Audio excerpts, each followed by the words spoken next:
Welcome, my dear friends. I hope all of you are up live would be well being. आशा करता हूँ आप लोगों का जीवन सुखमय पूर्वक चल रहा होगा।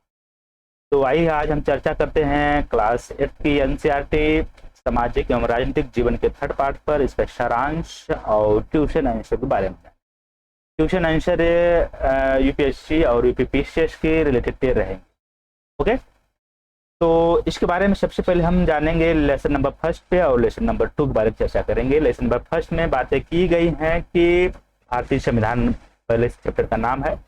तो इसमें सबसे पहले कॉन्स्टिट्यूशन भारतीय संविधान में 1934 में 1934 में आईएनसी द्वारा लीगली रूप से कॉन्स्टिट्यूशन की डिमांड की और दिसंबर 1946 में कॉन्स्टिट्यूशन जो है सभा जो है संविधान सभा जो है गठन किया गया जो है निर्माण किया गया है संविधान बनाने के, और संविधान जो है नवंबर 1949 तक ये बनकर तैयार हो गया और 26 जनवरी 1950 को लागू हो गया। और उसी तरीके से नेपाल कंट्री में देखे गए ये जो है पहले चैप्टर की सारांश है, और नेपाल में भी जो है 1990 में 1990 में कॉन्स्टिट्यूशन की जो डिमांड की गई और 2002 में एक तरीके से जन आंदोलन का रूप धारण किया और फरवरी 2005 में 2005 में एक राजतंत्र जो के रूप में कॉन्स्टिट्यूशन की स्थापना की गई।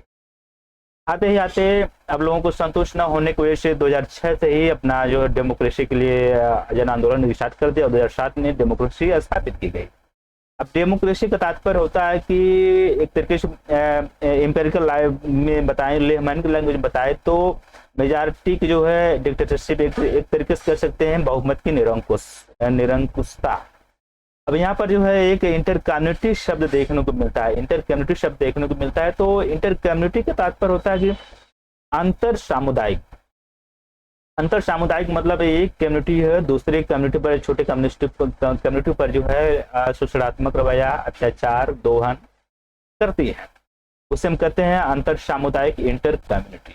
और एक नेक्स्ट मेंटेनेंस है इंट्रा कम्युनिटी अंतः सामुदायिक का तात्पर्य होता है कि एक ही कम्युनिटी के अंदर ही जो है शोषणात्मक रवैया हो या अत्याचार हो, दोहन हो, तो उसे हम कहते हैं इंट्रा कम्युनिटी अर्थात अंतः सामुदायिक कहते हैं। ओके, अब उसी प्रकार से हम आते हैं फेडरलिज्म का जो शब्द है। फेडरलिज्म में संघवाद जब किसी कंट्री में एक या एक से अधिक जो है सरकारें हों तो उसे हम कहते हैं संघवाद। जैसे हमारे कंट्री में, भारत कंट्री में तो सेंट्रल गवर्नमेंट, स्टेट पे स्टेट गवर्नमेंट और स्थानीय पे लोकल लेवल पे जो है लोकल गवर्नमेंट।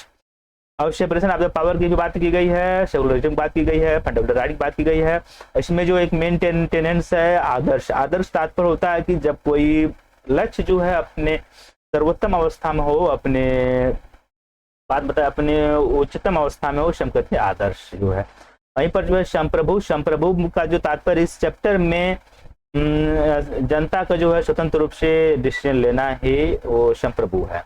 और मानव व्यापार का तात्पर्य होता है कि इलीगल रूप से एक कंट्री से जो है दूसरी कंट्री में पुरुष, महिला, बच्चों का व्यापार करना एक मानव व्यापार है। और उसी प्रकार से आते हैं नेक्स्ट चैप्टर नंबर 2 में, तो धर्मनिरपेक्षता की समझ है चैप्टर का नाम है। और यहाँ पर हिटलर जो है, अब यहाँ लाने का तात्पर्य क्या था कि धर्मनिरपेक्षता, क्योंकि हिटलर जो है जैसे अपने देश में जर्मनी में यहूदियों पर जो है लाखों लोगों को जो है धार्मिक आधार पर जो है मार डाला था। वहीं पर जो है इजराइल में बात करें, यहूदी जो लोग जो है मुसलमान और अल्पसंख्यकों लोग अर्थात ईसाई लोगों को जो है अत्याचार करते हैं, शोषण करते हैं, उनका रवैया अपनाते हैं। और सऊदी अरब में जो है गैर मुसलमानों को जो है मंदिर और गिरजाघर बनाने की बिल्कुल अनुमति नहीं है। और हमारे भारत में जो इसीलिए जो है भारतीय धर्मनिरपेक्षता को जो एक्सेप्ट किया गया जो है। तो भारतीय धर्मनिरपेक्षता में जैसे एक धार्मिक जो है दूसरे धार्मिक पर बिल्कुल दबाव नहीं डालेगा, स्वतंत्र हैं और अपने ही धर्म के अन्य सदस्यों को भी बिल्कुल नहीं दबाएंगे। और राज्य ने तो किसी धर्म को तो जो है राज्य का दर्जा देगा, ना ही और किसी धार्मिक स्वतंत्रता छीनेगा। ये हमारे भारतीय धर्म की जो है सिद्धांत है। और मुख्य तथ्य बताते चलें कि इसमें यूनाइटेड स्टेट का जो धर्मनिरपेक्षता है, भारतीय धर्मनिरपेक्षता में अंतर क्या है। अब देखिएगा कि अमेरिका का जो धर्मनिरपेक्षता का शब्द है वहां पर पूरी तरीके से जो है धर्म को जो है सरकार से अलग किया गया है या विधायिका से अलग किया गया है। जबकि हमारे यहाँ जो है भारत में सिद्धांत संविधान के सिद्धांतों के अनुसार जो है धर्म में हस्तक्षेप किया जा सकता है। जो सिद्धांत दिए गए अगर उसका हस्तक्षेप करता है धर्म तो उसमें इंटरफेयर किया जा सकता है। It is main different. Okay, आइए चलते हैं हम अपने क्वेश्चनों पर। क्वेश्चन में आज आते हैं। क्वेश्चन पे सबसे पहले पहला जो चैप्टर का जो है भारतीय संविधान एवं धर्मनिरपेक्षता का चैप्टर का पहला क्वेश्चन है कि संविधान के संदर्भ में निम्नलिखित कथनों पर विचार कीजिए। पहला जो स्टेटमेंट है, जिन देशों के पास अपना संविधान होता है वे सभी लोकतांत्रिक देश होते हैं। तो ये बिल्कुल गलत है।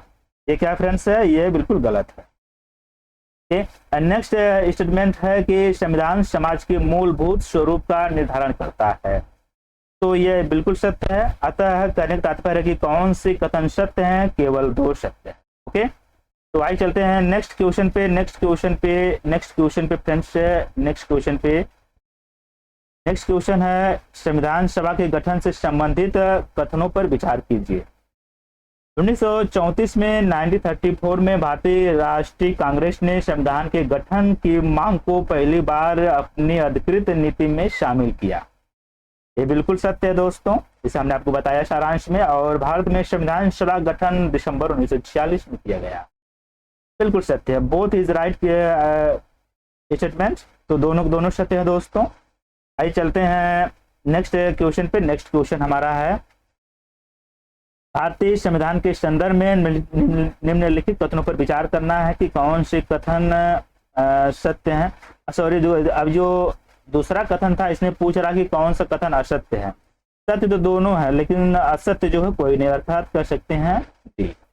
ओके, तो तीसरे क्वेश्चन में बात करें तो दोस्तों तीसरे क्वेश्चन में भारतीय संविधान में अल्पसंख्यक वर्गों को संरक्षण प्रदान किया गया है। बिल्कुल सत्य है। और संघवाद का अर्थ होता है एक देश में एक से ज्यादा स्तरों पर सरकारों का होना। दोनों सही है। कौन सा कथन सही है? तो इसमें दोनों सही हैं दोस्तों। आइए चलते हैं नेक्स्ट क्वेश्चन पे। आते हैं क्वेश्चन नंबर 4 पे कि सरकार के अंगों में शामिल है। अब सरकार के अंगों में शामिल है कार्यपालिका है, विधायिका है, न्यायपालिका, बट नगर पालिका नहीं। Option number B is right. आइए चलते हैं नेक्स्ट क्वेश्चन है 5th क्वेश्चन में संविधान लागू होने के समय निम्नलिखित अधिकारों में से कौन से अधिकार मौलिक अधिकार में शामिल है? अब यहाँ पर देखिए कि समानता है, स्वतंत्रता है, शोषण के विरुद्ध का है, धार्मिक स्वतंत्रता का अधिकार है, सांस्कृतिक एवं शैक्षणिक अधिकार है, संवैधानिक उपचारों का अधिकार, संपत्ति का अधिकार। तो इसमें जो है सभी के सभी जो है शामिल हैं, जो है मौलिक अधिकारों में उपयुक्त सभी है। ओके, तो चलते हैं नेक्स्ट क्वेश्चन पे। नेक्स्ट क्वेश्चन है 6th क्वेश्चन कि मैचिंग कराने का जो फ्रेंड्स की संविधान सभा की अंतिम बैठक कब हुई थी? तो बताते चले कि 24 जनवरी 1950 को। ओके, अब पहले का देख लीजिएगा। और डॉक्टर अंबेडकर के अनुसार संविधान का आत्मा जो है संवैधानिक उपचारों का अधिकार। और संविधान सभा की प्रथम बैठक हुई थी दिसंबर 1946 को। ये तीनों मिल रहा है। बी इज राइट फ्रेंड्स, आगे जाने की आवश्यकता नहीं है। तो आगे चलते हैं नेक्स्ट क्वेश्चन पे। अब नेक्स्ट चैप्टर आ जाता है फ्रेंड्स। नेक्स्ट चैप्टर पे धर्मनिरपेक्षता की समझ पे आते हैं। धर्मनिरपेक्षता की समझ में भारत के संदर्भ में निम्नलिखित कथनों पर विचार करना है। तो अब यहाँ कौन से कथन सत्य हैं उस पर देखना है कि मौलिक अधिकार लोगों की राज्य की सत्ता के साथ साथ बहुमत की निरंकुशता के जो है, देखिए बहुमत की निरंकुशता के से भी रक्षा करता है। तो अब यहाँ पर देखिएगा कि यह भी कथन जो है सत्य है। और धर्म को राज्य से अलग रखने की अवधारणा को धर्मनिरपेक्षता कहा जाता है। तो अब यह भी एक तरीके से सत्य है। तो कहने का तात्पर्य है कि दोनों सत्य हैं। ओके, आइए चलते हैं अपने अगले क्वेश्चन पे। अगला क्वेश्चन है दोस्तों, आते हैं अगले क्वेश्चन पे कि निम्नलिखित कथनों पर विचार करना है दोस्तों। तो देखिए 2 कथन दिए गए हैं। भारत में सभी नागरिकों को एक धर्म से निकलकर दूसरे धर्म में अपनाने की स्वतंत्रता प्राप्त है। ये बिल्कुल सत्य है। भारतीय संविधान के अनुसार भारत एक धर्मनिरपेक्ष राज्य है।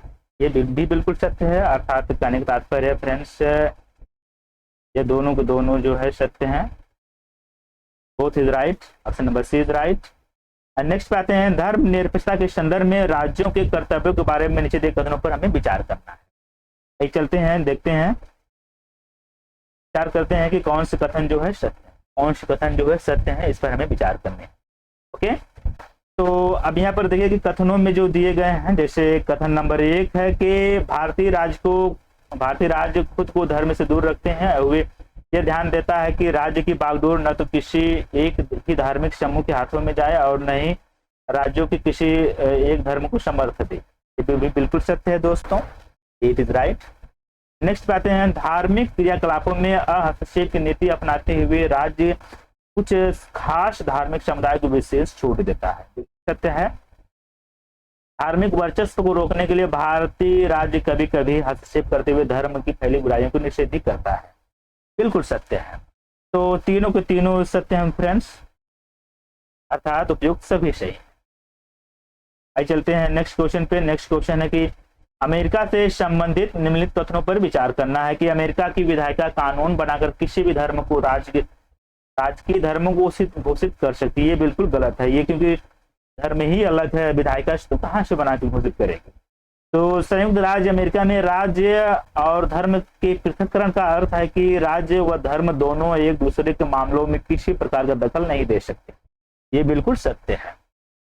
Okay, option number B is right.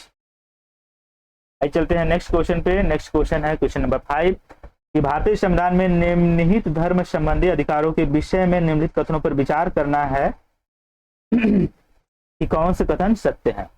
कौन से कथन सत्य हैं, यहाँ पर देखिए कि संविधान में वर्णित प्रावधानों के आधार पर राज्य धर्म के मामलों में हस्तक्षेप कर सकता है। बिल्कुल सत्य है। भारतीयों को प्राप्त मौलिक अधिकार धर्म निरपेक्षता के सिद्धांतों का विरोध करते हैं। ये गलत है, only one is right. Okay, आइए चलते हैं नेक्स्ट क्वेश्चन पे। नेक्स्ट क्वेश्चन है, निम्नलिखित कथनों पर तर्क संगत विचार करना है कि कौन से कथन असत्य है, रॉन्ग। भारतीय संविधान सभी को अपने धार्मिक विश्वासों को अपनाने की संकीर्ण छूट देता है। तो ये बिल्कुल गलत है क्योंकि पूरी छूट देता है। और पंथ निरपेक्षता शब्द भारतीय संविधान में आरंभ से ही उल्लेखित है। ये भी बिल्कुल गलत है क्योंकि बताते चले आपको कि ये है 42वां संविधान संशोधन 1976 में किया गया था, तो उसी के द्वारा ये पंथ निरपेक्षता शब्द जोड़ा गया था, ये कि प्रारंभ से उल्लेखित नहीं है। तो दोनों के दोनों ये गलत है। ओके, तो दोस्तों आज के लिए इतना ही। ये था हमारा जो है चैप्टर नंबर सामाजिक एवं राजनीतिक जीवन की थर्ड की पार्ट की जो है लेसन नंबर 1 और 2 के जो क्वेश्चन आंसर हैं और सारांश आपके समक्ष प्रस्तुत किए हैं। अब नेक्स्ट क्लास में हम उपलब्ध होंगे इन्हीं जो है क्वेश्चन आंसर लेते हुए और चैप्टर के सारांश पे जो है। तब तक के लिए नमस्कार, बाय एंड टेक केयर।